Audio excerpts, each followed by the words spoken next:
Assalamualaikum warahmatullahi wabarakatuh.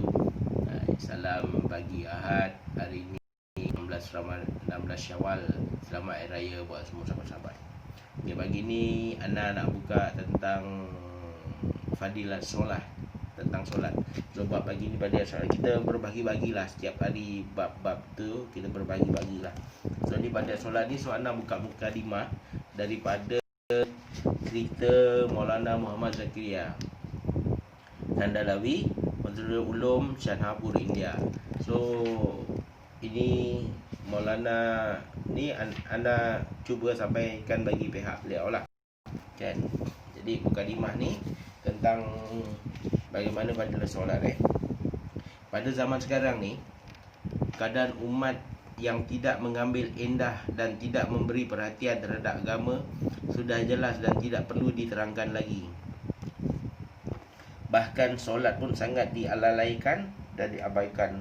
Sedangkan solat merupakan satu ibadat yang terpenting dan disepakati oleh seluruh ulama bahawa selepas iman, solat merupakan amalan yang lebih abdal daripada seluruh ibadat-ibadat fardu yang lain.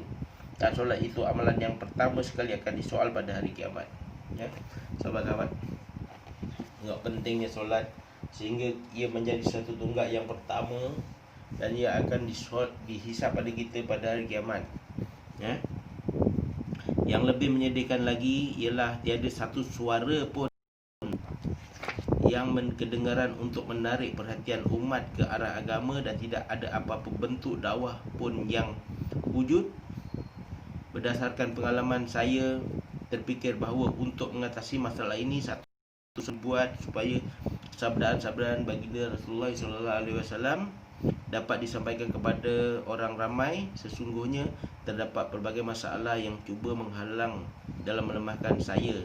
Namun saya masih menaruh harapan dan yakin bahawa mereka yang berfikiran bersih serta tidak tentang agama, insya-Allah pasti akan terkesan dengan sabdaan-sabdaan baginda yang suci, dan diharap juga mereka dapat mendapat daripada keberkatan baginda sallallahu alaihi wasallam dan sabda-sabdanya lantaran dorongan daripada beberapa orang yang mukhlis serta harapan daripada kawan-kawan menambah keyakinan bahawa usaha ini membawa kejayaan.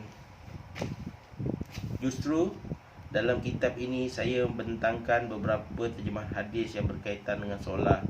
Kitab saya yang berkenaan dengan tabligh disebarkan dengan nama Fadilah Tabligh. Oleh itu saya namakan kitab ini Fadilah Solat, yang menjadikan kitab ini sebagai kitab yang kedua dalam siri kitab-kitab kelebihan amal, kitab-kitab Fadlul Amal. Berhubung dengan solat secara umum, orang Islam terbagi kepada 3 golongan. Golongan yang pertama ialah golongan yang langsung tidak menghiraukan solat.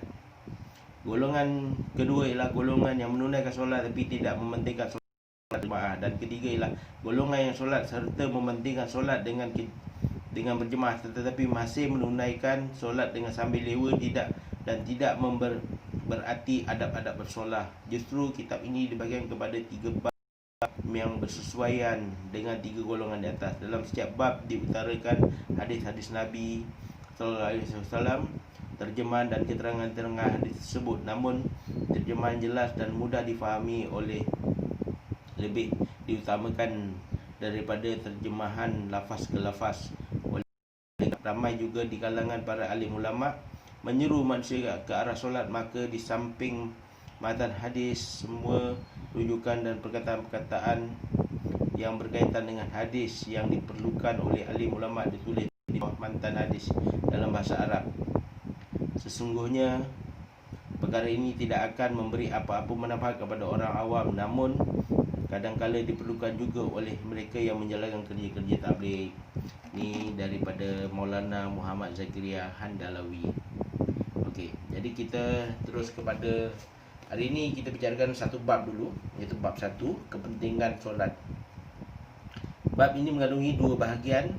Bahagian pertama menerangi tentang kelebihan solat, dan bahagian kedua menerangkan amaran dan celaan terhadap mereka yang meninggalkan solat. Bahagian pertama, kelebihan solat. Hadis daripada yang diriwayatkan oleh Hazrat Abdullah bin Umar radhiyallahu anhu berkata, Rasulullah sallallahu alaihi wasallam bersabda, Islam dibina atas 5 rukun. Bersaksilah bahawa tiada Tuhan selain Allah Subhanahu wa ta'ala dan Muhammad adalah hamba-Nya dan rasulnya. Mendirikan solat, mengeluarkan zakat, menunaikan haji dan berpuasa di bulan Ramadan. Ini hadis riwayat Bukhari dan Muslim. Keterangan kelima perkara yang di atas merupakan asas Islam yang unggul dan rukun yang terpenting.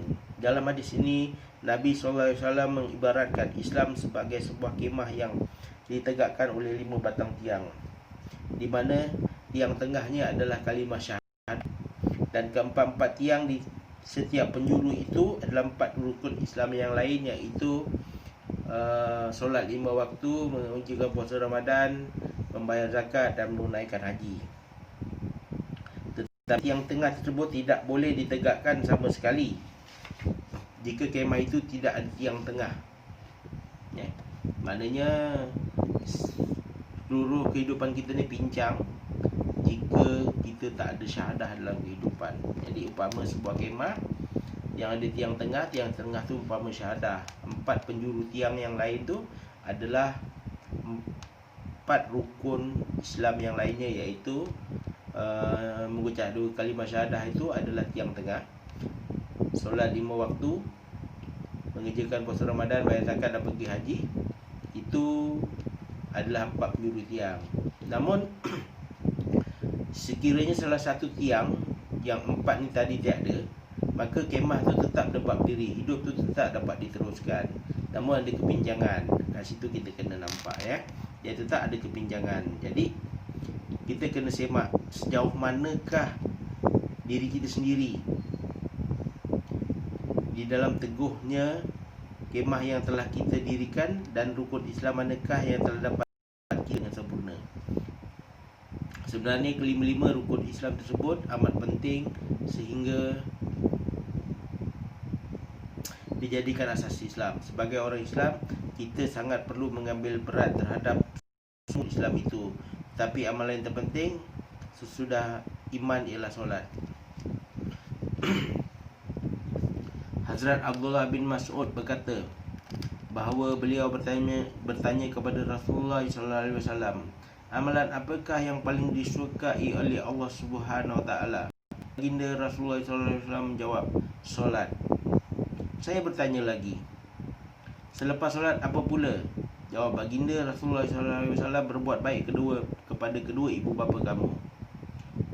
Saya bertanya lagi, selepas itu apa pula? Rasulullah SAW bersabda, jihad, Maula aliku kari'ah. Berkata bahawa hadis ini menjadi dalil bagi pendapat ulama yang menegaskan bahawa solat adalah amalan yang paling afdal selepas iman. Pendapat ulama tersebut dikuatkan lagi dengan sebuah hadis sahih yang berbunyi, yakni sebaik-baik amalan yang diperintah oleh Allah Subhanahu wa taala kepada hamba-Nya adalah solat. Tentang solat yang merupakan amalan paling afdal antara semua ibadat yang lain diterangkan dengan jelas dalam bentuk hadis sahih. Antara hadis tersebut ada yang terkandung dalam kitab Jamul Syakhir, seperti yang diriwayatkan oleh 5 orang sahabat, iaitu Hazrat Thauban, Hazrat Ibnu Ammar radhiyallahu anhu, Hazrat Salamah, Hazrat Abu dan Hazrat Ubadah radhiyallahu anha. Diriwayatkan daripada Hazrat Ibnu Mas'ud radhiyallahu anhu dan Hazrat Anas radhiyallahu anhu bahawa amalan yang terbaik ialah mengerjakan solat tepat pada waktunya. Diriwayatkan juga daripada Hazrat Abu Umar radhiyallahu anhu dan Hazrat Ummi Fardah radhiyallahu anha bahawa amal yang paling baik ialah solat pada awal waktu. Maknanya solat yang paling penting ialah solat awal. Okey, Ana nak kongsi sedikit Berbuat baiklah kita dalam dunia ni, segala-gala kebaikan kita buat semua. Puasa, menolong orang, apa semua kita buat. Namun sekali kita lewatkan waktu solat, kita tetap ditahan di dalam api neraka tentang amalan kita tu, dosa kita tu. Itu kita solat. Bayangkanlah kalau kita tengok kawan sahabat-sahabat kita yang tak solat kat luar sana, macam mana? Sehari kita yang sihat ni berjalan dalam rumah, pusing balik keluar rumah, turun naik. Kiranya waktu tu kita sihat. Per kapita kita jalan 2000 langkah satu hari. Per kapita 2000 langkah ialah 2 kilometer. 1 kilometer lah, jangan 2 kilometer lah. 1 kilometer kita nak jalan kaki berapa lama? Setengah jam? Kalau kita ambil solat satu waktu 6 minit, mana waktu setengah jam lah sama. Tapi kenapa kita boleh berjalan keluar balik, tapi kita tak boleh nak solat, kita tak boleh nak jaga solat. Nampak tak? Jadi sekarang ni Ana cuma nak kongsikan perkara ni, bukan sebenarnya lebih kepada Ana membentuk diri lah. Ana tak pandai nak nasihatkan orang sebab Ana tak layak. Jadi Ana cuma lebih kepada berkongsi sesuatu yang betul dan baik. Benda yang betul tu tetap benda yang baik. Benda yang baik belum tentu betul. Jadi buat sahabat-sahabat semua, semoga dengan keterangan daripada Fadilah ni tadi, esok Ana sambung lagi untuk bab kedua. Fadilah solat ni bab kedua. Jadi sehari kita ambil masa lebih kurang ke 15 minit, kita sharing benda yang betul dan baik. Jadi salam subuh, salam 2 rakaat buat teman-teman semua, buat sahabat-sahabat semua. Assalamualaikum warahmatullahi wabarakatuh.